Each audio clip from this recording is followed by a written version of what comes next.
Este es el sermón correspondiente al día 14 de julio de 2019, titulado Jesús confronta a los principales del templo y basado en el Evangelio de Mateo capítulo 21, versículo 28 al 32, el cual nos disponemos a leer, primeramente orando y encomendando al Señor la meditación en este texto. Amado Señor, buen Rey y Redentor, esta tarde estamos aquí reunidos para escuchar tu santa voz, para escuchar el mensaje de la palabra de Dios. Te suplicamos que tu Espíritu Santo nos asista para entender el mensaje de la palabra. Te damos las gracias porque quieres hablar a tu pueblo y hablas a tu pueblo para que tu pueblo sea transformado a la imagen de nuestro Señor Jesucristo. Te damos gracias, Señor, porque tu palabra convence de pecado, de justicia y de juicio y nos conduce al arrepentimiento. Oramos, Señor, por aquellos que tú añades cada día a través de la predicación de la palabra, que si hoy te place añadir a alguno de los que están aquí presentes y aún no ha recibido el Evangelio, sea por tu gracia salvífica a través de la predicación de la palabra y no por otra motivación. Asiste a este tu siervo, Señor, débil, a este tu siervo indocto, a este tu siervo necesitado de ti, para poder exponer rectamente la palabra de Dios, y no permitas que yo caiga, ni haga caer a los hermanos en un error doctrinal, en un error de la palabra. Oramos, Señor, para que tú guardes en nosotros la pureza de la palabra, y te lo suplicamos en Cristo Jesús. Amén y amén. Esto dice el Señor a su iglesia, ríos de gracia. Mateo capítulo 21, versículo 28 al 32. ¿Qué les parece? Continuó Jesús. Había un hombre que tenía 2 hijos. Se dirigió al primero y le pidió: hijo, ve a trabajar hoy en el viñedo. No quiero, contestó, pero después se arrepintió y fue. Luego el padre se dirigió al otro hijo y le pidió lo mismo. Este contestó: sí, señor, pero no fue. ¿Cuál de los dos hizo lo que su padre quería? El primero, contestaron ellos. Jesús les dijo: les aseguro que los recaudadores de impuestos y las prostitutas van delante de ustedes hacia el reino de Dios, porque Juan fue enviado a ustedes a señalarles el camino de la justicia y no le creyeron. Pero los recaudadores de impuestos y las prostitutas sí le creyeron, e incluso después de ver esto, ustedes no se arrepintieron para creerle. Palabra de Dios. Amén. Amén. Uno de los mayores conflictos del cristiano es hacer la voluntad del Señor. Para la gran mayoría de creyentes, hacer la voluntad del Señor se limita al cumplimiento de las normas morales, de lo ético, o de lo religioso, de lo piadoso. Pero ¿qué es hacer la voluntad del Señor? La gran mayoría de cristianos no conocen cuál es la voluntad de Dios. ¿Cómo un cristiano puede hacer la voluntad de Dios si no conoce la voluntad de Dios? Repito, para la mayoría, hacer la voluntad de Dios es ceñirse, es limitarse al cumplimiento de las normas morales, de las normas de comportamiento, lo que llamamos ser una buena persona o ser obediente. Para otros es la piedad, una persona que ora mucho, que ora bien, que se entrega en ayunos, en vigilias. Pero la pregunta ¿es esta la voluntad del Señor? El texto que hoy estudiamos es una parábola en la que el Señor Jesús viene a confrontar a los principales del templo que le habían increpado acerca de su autoridad. Recordamos que la semana anterior estuvimos meditando en el texto del 23 al 27, y vinieron los ancianos, dice el versículo 23, que se le acercaron los jefes de los sacerdotes y los ancianos del pueblo y le dijeron: ¿con qué autoridad haces esto? ¿Quién te dio esa autoridad? Entonces el Señor Jesús les va dando respuesta, pero ahora el Señor les acerca más, les confronta, porque ellos le habían increpado acerca de su autoridad, pero lo habían hecho de una manera hipócrita, porque ellos aparentaban defender la integridad del templo, la integridad de las enseñanzas, pero su actitud era una actitud de incredulidad, una actitud de desobediencia a la fe y una actitud de persecución a Cristo. En otras palabras, ellos se estaban resistiendo a la voluntad de Dios. Cristo generalmente usa las parábolas como un medio de enseñanza. Las parábolas son usadas para enseñar un principio celestial, un principio espiritual y eterno. Las usa para explicar que la audiencia le pueda entender mejor lo que él está diciendo. Pero en este caso, la parábola es una confrontación y está dirigida a aquellos principales, de aquellas autoridades de los judíos, principales del templo, los fariseos, que muy seguramente estaban alrededor del Señor Jesús, mirando a ver cómo se desencadenaba este asunto, esta situación que se estaba presentando. Recordemos que ellos estaban muy molestos porque habían adorado al Señor Jesús y él no se había resistido, no había recibido la adoración. ¿Y por qué recibió la adoración? Por ser Dios. Él hizo milagros. ¿Por qué hizo milagros? Por ser Dios. Él limpió el templo de los mercaderes de la fe. ¿Por qué? Porque Él es Dios. Él sanó enfermos. ¿Por qué? Porque Él es Dios. Y de eso no se estaban dando cuenta aquellos principales, que eran los que se deberían haber dado cuenta, porque ellos tenían una responsabilidad moral mayor, ya que ellos tenían un conocimiento más avanzado de las Escrituras que la generalidad del pueblo. Entonces el Señor Jesús usa esta parábola para confrontarles. Algunos comentaristas dicen que esta parábola es más bien como una burla hacia los principales del templo, como una respuesta burlona de parte del Señor Jesús. Yo no llego hasta allá, pero pienso que el Señor Jesús está confrontando a aquellos principales de los judíos para que reflexionen. El Señor, como lo vimos la vez pasada, Él no quiere la muerte del pecador, sino su arrepentimiento. El Señor usa un medio, otro medio y otro medio para que ellos puedan ver el error en que están, para que ellos descubran que Jesús es el Cristo, el único Salvador. Pero ellos en su terquedad se ciegan y siguen persiguiendo al Señor Jesús. Ahora, cuando nosotros venimos a meditar en la palabra, debemos tener lo mismo. Esta parábola nos debe llevar a la reflexión. Esta es una parábola que nos debe confrontar. La parábola no usa el ejemplo de la actitud de los hijos hacia su padre. Y el Señor Jesús hace un contraste entre esos dos hijos.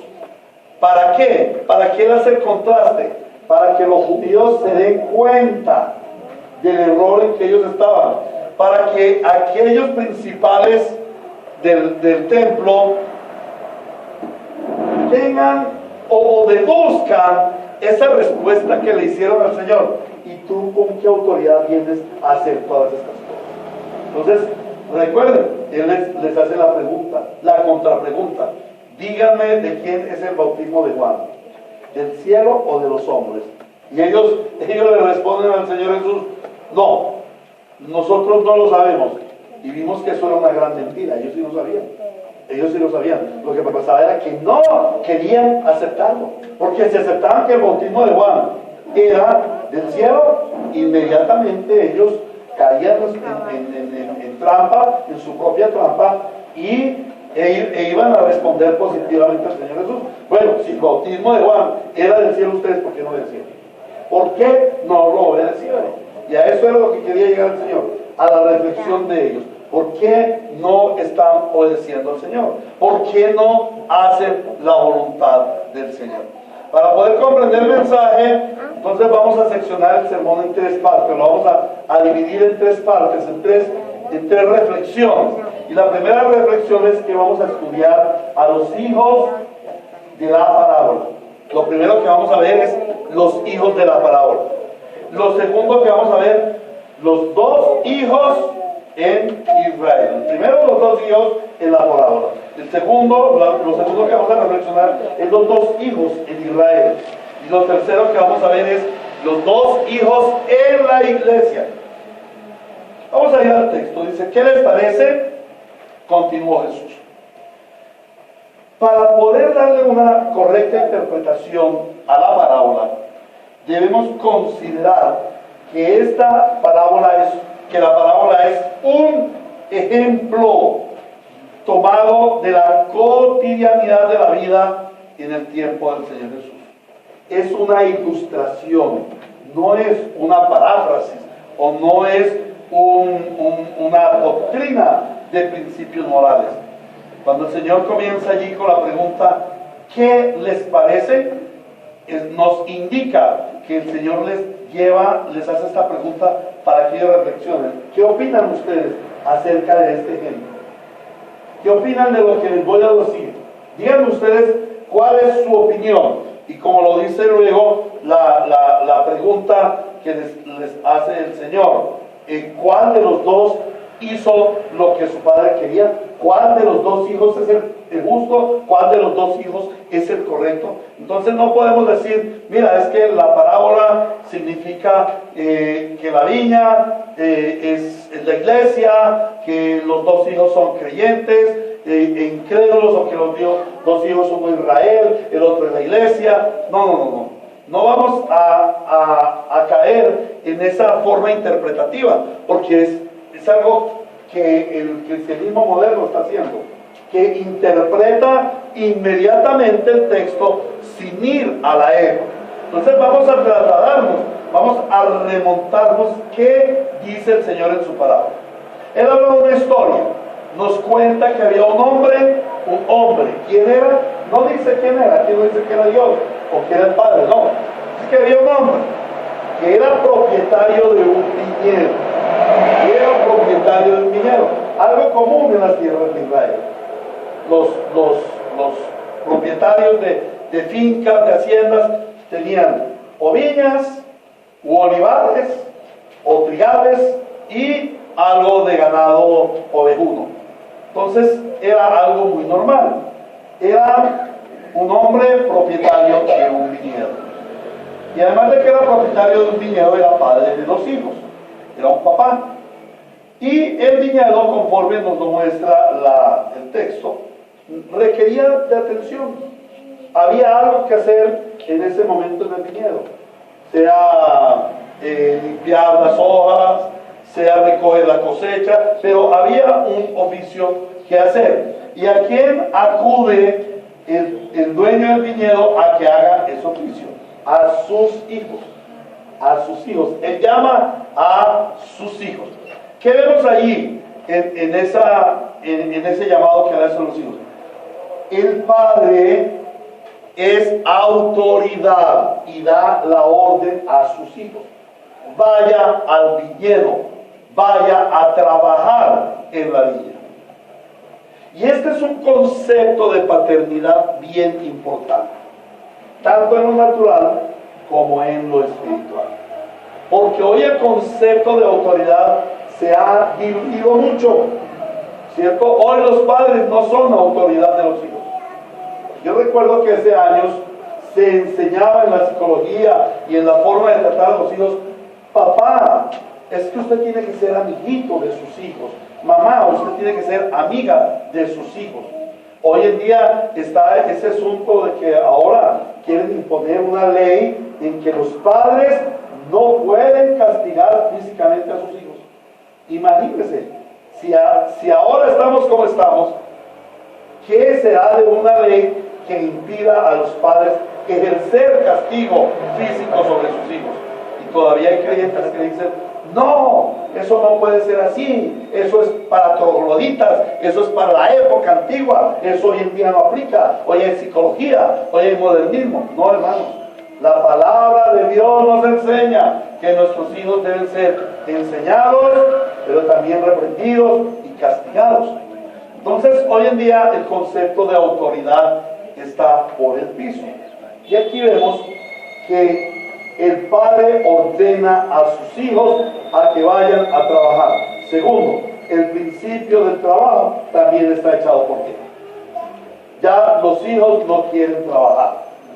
A los hijos no hay que mandarlos a trabajar. Si uno manda al bebecito de 35 años a que vaya a trabajar, entonces uno estará maltratando al niño, ¿no? Lo maltrata, se está aprovechando de ese hijito. No, hermanos, en la Biblia, desde pequeños los hijos tenían que colaborar, prestarle atención al trabajo. El papá le enseñaba a trabajar. ¿Recuerdan cuando el Señor Jesús en cierta ocasión le dijeron, este no es el carpintero de Nazaret? Este no es el carpintero de Nazaret. ¿Por qué le dijeron al Señor Jesús que él era el carpintero de Nazaret? ¿Por qué él era carpintero? Porque su papá José le había enseñado el arte de la carpintería. ¿Y por qué le enseñó el arte de la carpintería? Porque esa era la forma como los padres instruían a sus hijos. Si un padre era agricultor, sus hijos iban a ser agricultores. Si un padre era artesano, sus hijos iban a ser artesanos. Porque ese era el legado que le dejaba. Ese era el legado, lo que le enseñaba. Hoy es una vergüenza que los hijos desarrollen la labor de los padres. Es una vergüenza. No, hermanos. Es bueno que el padre le enseñe desde pequeño a trabajar a su hijo, a dar honor a la profesión, al trabajo que desarrolla. Entonces, este es un ejemplo del concepto de paternidad bíblica. El padre delega responsabilidades a sus hijos. Los participan en las obras. Pero, ¿qué significa eso de participarlos en las obras? Tener identidad. Tener identidad. Es un ejemplo que yo frecuentemente pongo. ¿Por qué el Señor permite que nosotros quede un remanente de pecado? Cuando explico esto digo, porque Dios, como Padre nuestro, nos conduce a que tengamos identidad con su reino. Un padre que ama a su hijo le enseña a tener identidad con su familia, con su trabajo, con su profesión. Le enseña a identificarse. Entonces aquí el padre le está enseñando a sus hijos a que tengan identidad con su viña. ¿Por qué con su viña? Porque es su fuente de provisión, ¿cierto? Hoy en día, cuando un padre, por ejemplo, monta un negocio importante, y el padre se esmera, trabaja, pelecha ese negocio, manda a su hijo a la universidad y todo se lo sirve en bandeja de plata. Cuando el padre se muere, el hijo viene a usufructuar los bienes de su padre. Y he visto casos de muchos hijos que por no haber sido enseñados por su padre a tener identidad, a que le duela su negocio, sencillamente lo malbaratan. A los 3, a los 4 años ya no queda nada. Entonces mira la importancia de que el padre conduce a sus hijos a tener identidad con su viña, con su fuente de provisión. Seguramente les ha enseñado a ser hombres de bien, hombres responsables y buenos herederos. ¿Qué van a recibir los hijos? La herencia de la viña. Cuando el papá se muera, ¿para quién va a ser la viña? Para sus herederos, para sus hijos. Y como sus hijos saben trabajar la viña, van a hacer herenciar la viña. Pero si sus hijos no saben trabajar la viña, ¿qué va a pasar? Van a arruinar su fuente de provisión. Ahora, vamos a mirar a los hijos. Son 2 hijos y los 2 tienen 2 actitudes diferentes. El primero dice tajantemente no. Hijo, vaya a la viña a trabajar. Le dice no. No le dicen, no Señor, ahorita no puedo, Padre, discúlpeme, es que tengo que ir a la universidad, es que tengo que hacer tareas, como siempre sacan disculpas a los hijos. No, le dicen, no voy. ¡Wow! Hermanos, las órdenes son para obedecer. Estamos viviendo un mundo moderno en que las órdenes no se obedecen. Por eso el mundo moderno tiene terribles problemas. Estamos viviendo una sociedad caótica, porque esta sociedad caótica no ha aprendido a obedecer las órdenes. Y los cristianos no obedecemos las órdenes de nuestros hijos. Por eso hay una iglesia también caótica. Entonces, las órdenes son para obedecer. Y el decirle no al papá de esa manera tan grosera en la Biblia es un terrible irrespeto. Es una desobediencia al Padre, es rebelión, es desconsideración con el Padre. Es contrario a la voluntad del papá, que desea lo mejor para sus hijos. Pero este joven, este hijo, de un momento a otro cambia de opinión. No dice la razón por qué.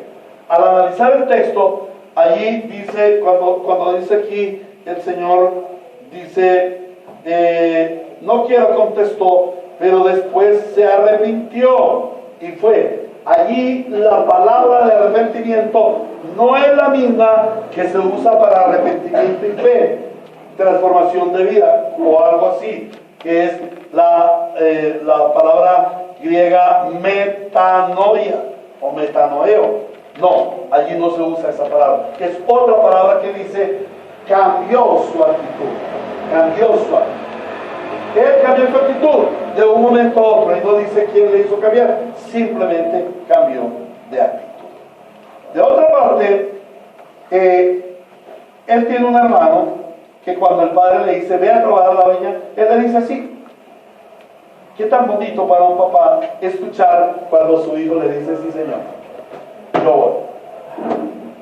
Y a mí me pasó mucho con mis hijos. Hijo, voy a hacer tal oficio. Sí señor.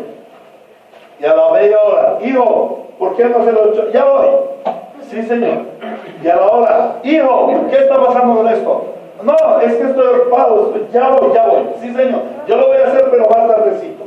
Bueno, este hijo hace algo más terrible. Inicialmente le agrada a su papá porque le dice, sí, yo voy. Lo complace porque el papá dice, vea, mi hijo está identificado conmigo. Este sí es mi hijo obediente. ¿Cuánto nos gusta a los papás tener hijos obedientes? Hijos, ¿cuánto les gusta a ustedes obedecer a sus padres? Ay, mi hijo es dedicado al trabajo, se interesa en el trabajo, se interesa, se preocupa en el negocio familiar. Pero ¿qué hace el hijo? No obedece, no va a la viña como su padre le dijo. Y esto también es una afrenta al padre. ¿Por qué? Porque resiste su autoridad. Esta también es una actitud necia. ¿Por qué? Porque no es obediencia. Es solamente hipocresía, es engaño. Este hombre, este hermano es tan malo como su otro hermano. Ninguno de los dos es bueno. Ninguno de los dos hizo la voluntad del Padre. Los dos estaban afectados por el pecado. Los dos estaban afectados por el pecado y se resistieron a hacer la voluntad del Padre. El uno en palabras, pero el otro en hechos. Ahora, esto cuando se lleva al nivel espiritual, ¿de qué nos habla? De que nosotros, como hombres caídos en el pecado, terriblemente afectados por el pecado, aborrecemos la autoridad del Padre, contrariamos la autoridad del Padre, no queremos obedecer al Padre, de una u otra forma. Pero, ¿a qué va el Señor Jesucristo al poner este ejemplo? A hacerles saber que por más que ellos pareciera que fueron hombres que buscan y hacen la voluntad del Padre, en realidad eran unos falsos, hipócritas, mentirosos. Y que no hay sino uno que hace la voluntad del Padre. El Señor Jesús le hace una pregunta: ¿quién de ellos hizo la voluntad del Padre? Inmediatamente ellos dijeron, no, el que trabajó, el que hizo la obra. No, él no hizo la voluntad del Padre. ¿Por qué? Porque contrarió a su padre, a su papá, con la negación. Diciendo, no, yo no voy, no quiero ir. Lo ultrajó a su papá. No hizo la voluntad del Padre. El otro tampoco hizo la voluntad del Padre. Pero el Señor se le pregunta, ¿quién hace la voluntad del Padre? ¿A dónde quería dirigir la mirada del Señor Jesús? ¿Quién hizo la voluntad del Padre? ¿Quién? No, el Hijo de Dios, Jesucristo. Él les está diciendo, ¿y quién hizo la voluntad del Padre? ¿Y quién hizo la voluntad del Padre? Juan Bautista. Porque el Padre me envió del cielo a la tierra. Ustedes lo saben bien. Yo estoy haciendo la voluntad de mi Padre. La voluntad de mi Padre es sanar enfermos, libertar cautivos, anunciar el año agradable del Señor. Eso está escrito en todas las escrituras que ustedes conocen. Y ustedes, como judíos, fariseos, directores del templo, no hacen la voluntad del Padre. Pero aquí hay uno que está haciendo la voluntad del Padre. Y ustedes lo resisten. Y ustedes no lo obedecen. Y ustedes le exigen que traiga documentos que lo avalen para hacer la voluntad del Padre. ¿Quién los entiende? Fariseos, hipócritas. Ahora, el Señor les pregunta, ¿cuál hizo la voluntad? ¿Cuál de los dos hizo lo que su padre quería? El primero contestaron ellos. Y Jesús no les dice, felicitaciones, concluyeron bien, muchachos. No, Él no les dice eso. Él les responde, les aseguro que los recaudadores de impuestos y las prostitutas van delante de ustedes hacia el reino de Dios. Porque Juan fue enviado a ustedes a señalarles el camino de la justicia. ¿Cuál es el camino de la justicia? Jesús es el camino de la justicia. El camino de la justicia no es hacer cosas. No, Jesús es el camino de la justicia. Y Juan Bautista estaba señalándoles, yo no soy el camino de la justicia. Detrás de mí viene uno que es el camino de la justicia. Y Jesús les dice, yo soy el camino y la verdad y la vida. Y ellos se rehúsan a creerle. Entonces dice, porque Juan fue enviado a ustedes a señalarles el camino de la justicia. ¿Y qué hicieron ellos? No le creyeron. Pero los recaudadores de impuestos y las prostitutas, ellos sí les creyeron. Incluso después de ver esto, de ver qué, todo lo que está sucediendo. Vamos a volver allí al versículo 23. Jesús entró en el templo y mientras enseñaba, se le acercaron los jefes de los sacerdotes y los ancianos del pueblo y le preguntaron, ¿con qué autoridad haces esto? ¿Con qué autoridades haces esto? El Señor Jesús les dice, incluso después de ver esto, todo lo que estoy haciendo, ustedes no se arrepienten para creerle a Juan el Bautista. ¿Cuál es el problema de ellos? En esta pregunta de Jesús esta pregunta de Jesús es el centro de la parábola. Los hijos viven para hacer la voluntad de su padre. ¿Qué significaba para ellos esa parábola, ese ejemplo que el Señor Jesús les estaba señalando? Para poder entenderlo tenemos que remontarnos al Antiguo Testamento. ¿Qué significaba para un judío cuando el Señor les dice, había un hombre que tenía una viña y tenía 2 hijos? ¿Qué significaba para ellos? Cuando Él les habla de la viña, inmediatamente aquellos hombres importantes, como eran estudiosos de la Biblia, se remontan a Isaías 5, 1 al 7. Y le ruego el favor a mi hermano José que nos leas Isaías capítulo 5, versículo 1 al 7. Perdónenme ustedes, estoy muy afligido de la garganta y por eso no puedo llevar toda la lectura. Y aunque me regañan, Héctor, no grites, la pasión no me deja dejar de hablar duro. Dice la palabra del Señor, Isaías 5, del 1 al 7, título no inspirado, el canto de la viña. Cantaré en nombre de mi amigo querido una canción dedicada a su viña. Mi amigo Caín tenía una viña en una ladera fértil. La cavó, la limpió de piedras y la plantó con las mejores cepas. Edificó una torre en medio de ella y además preparó un lagar. Él esperaba que diera buenas uvas, pero acabó dando uvas agrias. Y ahora, hombres de Judá, habitantes de Jerusalén, juzguen entre mi viña y yo. ¿Qué más se podría hacer por la viña que yo no lo haya hecho? Yo esperaba que diera buenas uvas. ¿Por qué dio uvas agrias? Voy a decirles lo que haré con mi viña. Le quitaré su cerco y será destruida. Derribaré su muro y será pisoteada. La dejaré desolada, no será podada ni cultivada. Le crecerán espinos y cardos. Mandaré que las nubes no lluevan sobre ella. La viña del Señor Todopoderoso es el pueblo de Israel. Los hombres de Judá son su huerto preferido. Él esperaba justicia, pero encontró ríos de sangre. Esperaba rectitud, pero encontró gritos de angustia. Wow. En cuanto el Señor Jesús les habla la parábola de la viña, ellos se sienten aludidos. Ellos dicen, este asunto es con nosotros. Este asunto es con nosotros. ¿Y por qué se sienten aludidos? Porque ellos sabían, ellos eran conscientes de lo mal que estaban actuando delante del Señor.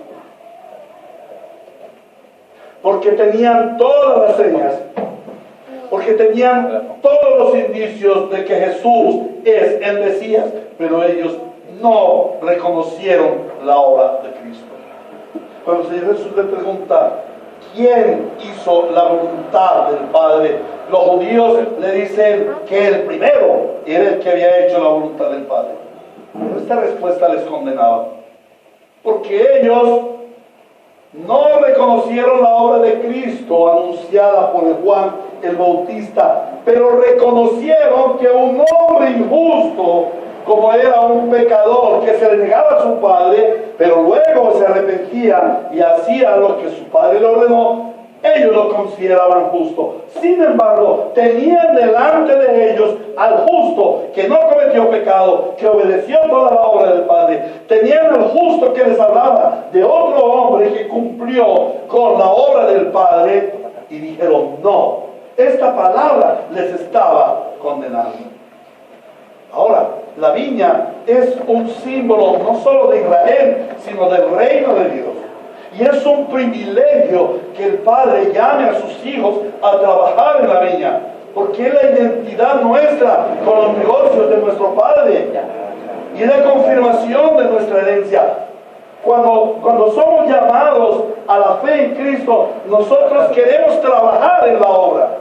Y hay una pasión en nuestro corazón para trabajar en la obra del Señor. Y no solamente en el evangelismo, no solamente en la predicación, sino llevando una vida que glorifica al Señor. Una vida que cada día nos aparta más del pecado. Una vida que cada día nos moldea más, dándonos la identidad de Cristo. No es simplemente un asunto de trabajar en la viña. Es una identidad y es nuestra herencia. Ahora, la viña demanda trabajo permanente. Es un trabajo espiritual, un trabajo para darle la gloria a Dios. La viña, el trabajo en la viña significa el madurar en la fe. Significa ser sacrificados. Porque hermanos, en el trabajo de la viña, si se entra el pulgón un domingo en la noche, o un lunes en la mañana cuando estamos descansando, o un día festivo, si se entra el pulgón a la viña, ¿qué va a hacer el viñador? ¿Qué es el dueño de la viña? Se acuesta y se rasca la panza esperando que sea martes 8 de la mañana para entrar a trabajar y ahí sí fumigar la viña. No, hermano, puede ser la hora que sea, él va y cuadra y fumiga su viña. Si está cayendo granizo, cubre su viña porque ama su viña. Asimismo, el hombre que es llamado a la viña del Señor, ama la viña del Señor, ama a los demás obreros de la viña, porque todos estamos trabajando conjuntamente para nuestra viña. Es que esa es la bendición. El Señor nos dice que es la viña de Él y nosotros somos obreros contratados. No, Él dice que somos sus hijos, herederos de la viña, coherederos con Cristo de la herencia de nuestro Padre. Amén. Por eso es tan importante lo que el Señor les está diciendo y les está confrontando acerca de que ellos no tuvieron identidad con la viña. Parecía que fueran hijos del dueño de la viña, pero ellos eran simples obreros asalariados. Jesús el Señor aplica la enseñanza de la parábola y les dice: les aseguro que los recaudadores de impuestos y las prostitutas van delante de ustedes hacia el reino de Dios. Y esta es una afirmación que para ellos era muy ofensiva. Comparar, o mejor dicho, menospreciar a un dirigente judío, a uno del Sanedrín, y en ese caso estaban casi que todos, no dice cuántos estaban, pero había una gran mayoría de los ancianos y de los importantes de Israel, estaban allí. El Señor les dice: miren, las prostitutas y los publicanos, los cobradores de impuestos, van delante de ustedes al reino. Les antecede. Es una comparación terrible. Si ellos eran sacrosantos, inmaculados, los mejores, los limpios, ¿y quiénes eran las prostitutas y los cobradores de impuestos? Los desechados. Ahora, cuando Él les dice: las prostitutas y los cobradores de impuestos van delante de ustedes hacia el reino de Dios, Él les está diciendo: ustedes son como el segundo hijo. Ustedes son como el segundo hijo. Y saben una cosa, las prostitutas y los cobradores de impuestos son como el primer hijo. Las prostitutas y los cobradores de impuestos eran pecadores. Nosotros somos pecadores, o éramos pecadores, destituidos de la gloria de Dios, haciendo los más terribles y evidentes pecados. Pero viene Juan el Bautista, viene el Señor Jesús y les predica el Evangelio, y ellos se arrepienten y corren al reino de Dios. Jesús les dice a los que se creían muy justos que estos pecadores entrarían primero que ellos al reino. Entonces ellos iban a comprender que los estaba comparando con el segundo hijo, porque Juan fue enviado a ustedes a señalarles el camino de la justicia y no le creyeron. El primer hijo hizo la voluntad del Padre, pero conforme al texto, ¿cuál es la voluntad del Padre? Los recaudadores de impuestos, las prostitutas y los pecadores no son gentes de buenas acciones, ni gentes de prácticas piadosas. Al contrario, eran pecadores, eran destituidos de la gloria de Dios. Ellos no iban al templo, ellos no celebraban la Pascua. ¿Por qué? Porque todo el mundo los rechazaba, los desechaba, y ellos en su pecado sabían que no podían participar de todas estas fiestas santas, porque eran pecadores. Oh, pero ellos se arrepintieron, creyeron en Jesucristo. ¿Cuál es la voluntad del Padre? Que crean a Jesucristo. La única obra que demanda el Padre para que alguien sea hijo del reino es que crean en Cristo. Juan capítulo 6 versículos 28 y 29. Juan 6, 28 y 29. Allí los hombres a quienes el Señor Jesús había hecho milagro, y después les está discerniendo el asunto del pan que bajó del cielo. Él les dice, aquellos le preguntan: Maestro, ¿y qué tenemos que hacer para realizar las obras que Dios exige? En otras palabras, ¿qué es lo que nosotros tenemos que hacer para hacer la voluntad del Padre y ganarnos el reino de Dios? Y el Señor Jesús le responde: esta es la obra de Dios. No es lo que tú hagas, es lo que Dios hizo. Esta es la obra de Dios. ¿Y cuál es la obra de Dios? Que ustedes crean en aquel a quien Él envió, que crean al Cristo. Y esa es una obra de Dios. ¿Qué quiere decir esto a los fariseos? Que ellos no habían aceptado la obra de Dios en su vida, que ellos rechazaron la obra de Dios en su vida, que ellos fueron barro seco, que no dejó que el perfecto alfarero los moldeara. Entonces Él dice: esta es la obra de Dios, que crean en aquel a quien los envió. Los pecadores, las rameras, los cobradores de impuestos, los ladrones, creyeron en Cristo y se arrepintieron. Pero los dirigentes del templo fueron necios. ¿Se acuerdan que el sermón la vez pasada se tituló La necedad de resistir la voluntad del rey? Estos dirigentes fueron necios, se resistieron a la voluntad del Padre. ¿Y por qué se resistieron a la voluntad del Padre? Porque ellos se creían lo justo. Rechazaron al Hijo de Dios, lo persiguieron hasta la muerte. Ya estaban a 2 días de hacer asesinar al Señor Jesús. El Padre les envió a Juan para que ellos creyeran y no creyeron. Luego les envía a Jesús, ven sus prodigios, portentos y maravillas y tampoco le creen. Esta es la actitud necia del segundo hijo, que con su sistema religioso dice sí, pero no hace la voluntad del Padre, que es creer en el Hijo. Amén. Ahora, el Señor sigue hablando a aquellos hombres.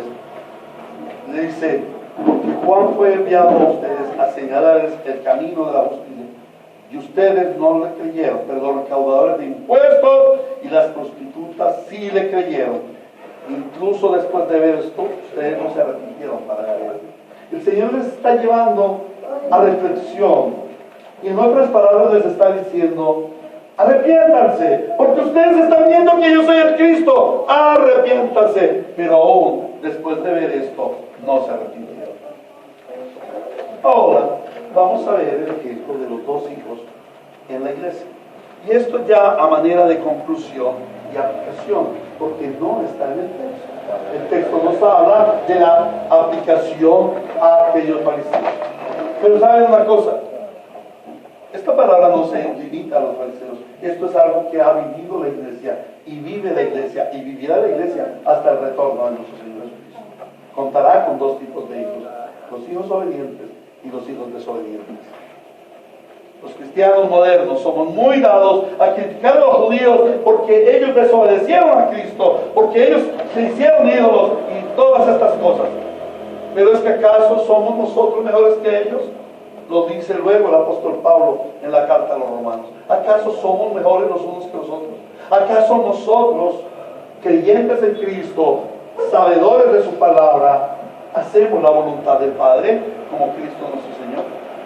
Así como el Señor Jesucristo aplica la parábola a los judíos, hoy se debe aplicar a la iglesia, porque decimos religiosamente sí al Padre, pero nuestros actos son contrarios, son hipócritas, son desobediencia y deshonra al Padre. El Padre te ha llamado a ser participante del reino.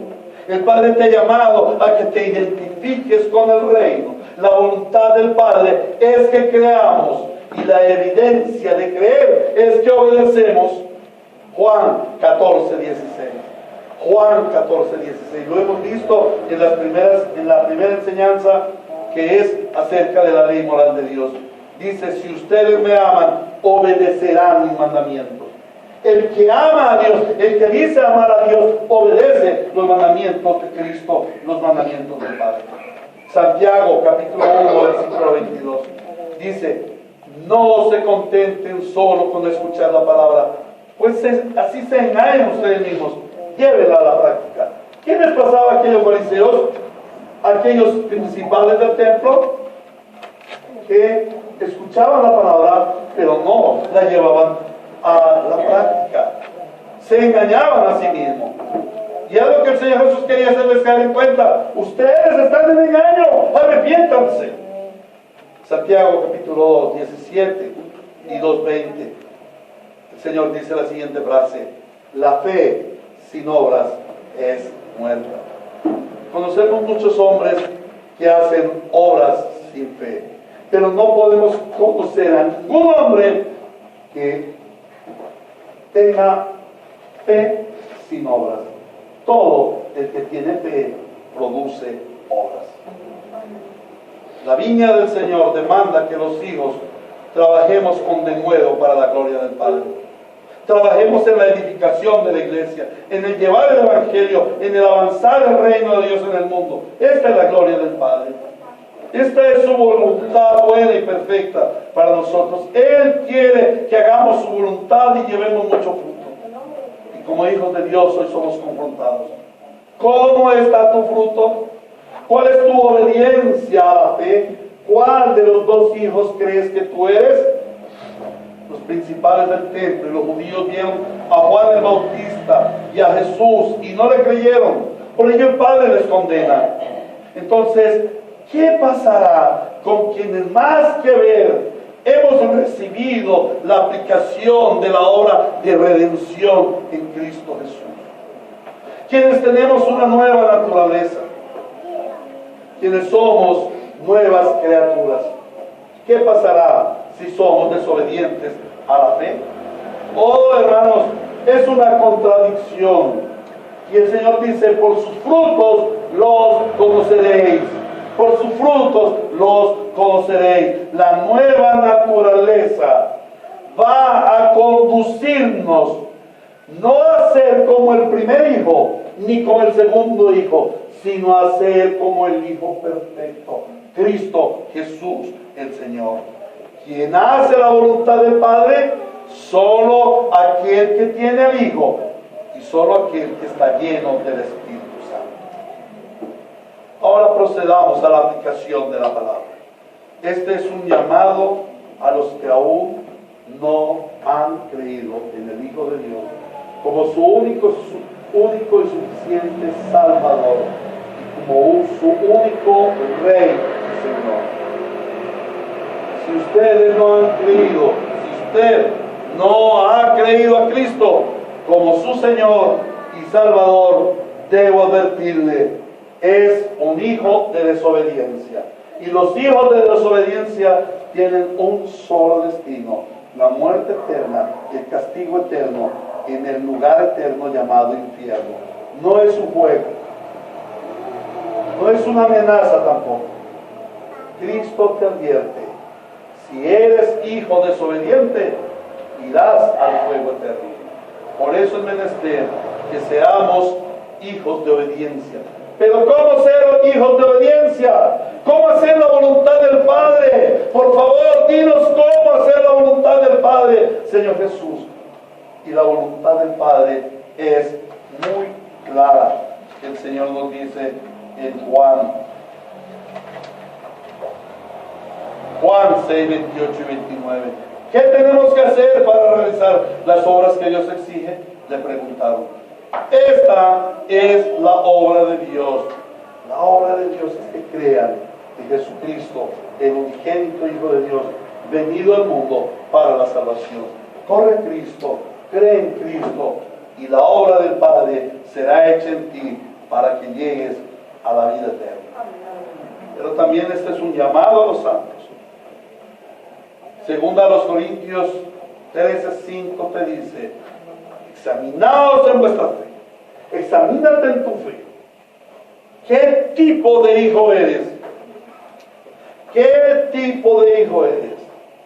Hoy el Padre te llama a creer, a confiar y a obedecer en el Hijo perfecto.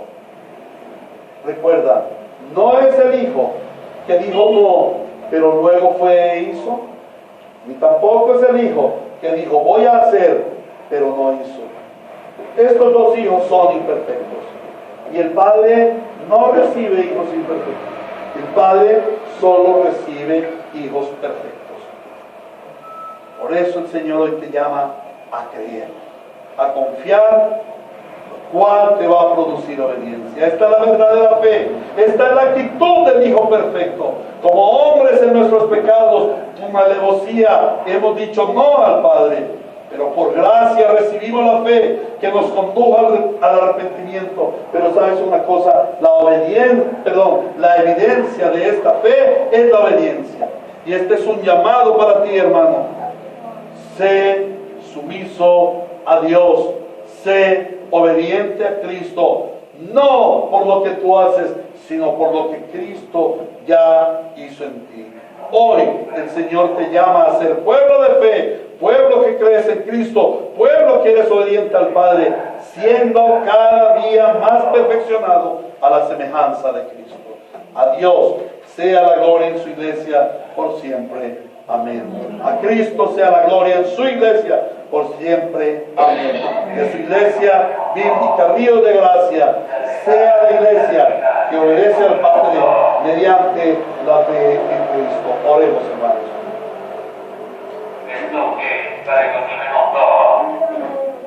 Nuestro Padre bueno y Redentor bueno, Hijo perfecto del Dios perfecto, que hiciste la voluntad del Padre, hoy en tu nombre podemos entrar a la presencia de nuestro Dios y Señor y Padre. Y hoy decimos, Señor, hemos aprendido que no hay sino un solo Hijo perfecto, que en nuestra incapacidad humana no hemos hecho la obra que Dios demanda de nosotros, que en nuestra imperfección pecaminosa no hemos hecho la voluntad del Padre. Pero la voluntad del Padre es que creamos en el Hijo, porque el Hijo es el único que cumple perfectamente la voluntad del Padre. Por eso el Padre dice: este es mi Hijo amado, en quien tengo complacencia. Este es mi Hijo amado que me complace. Ningún hijo va a complacer al Padre, porque en nuestra pecaminosidad groseramente podremos decir no, aunque luego lo hagamos. Pero hipócritamente podemos decir sí, sabiendo que luego no haremos. Perdónanos, Señor, porque fuimos como las prostitutas y los recaudadores de impuestos, los ladrones y secuestradores, los perjuros, los parricidas. Perdónanos, Señor, porque el Hijo perfecto, pero el Hijo perfecto vino a nuestras vidas y Él nos transformó y puso en nosotros la obra perfecta que agrada al Padre, la obra de la salvación. Y hemos creído por la fe que nuestro Señor Jesucristo es el Hijo de Dios y nuestro Salvador. Pero esa fe nos lleva a las obras que agradan al Padre, no las nuestras, sino las que Cristo hace en nosotros. Por eso hoy nos disponemos en tus manos. Perfecciona la buena obra que ya comenzaste, Señor, y hace en nosotros que cada día seamos más semejantes a Cristo, haciendo tu perfecta voluntad.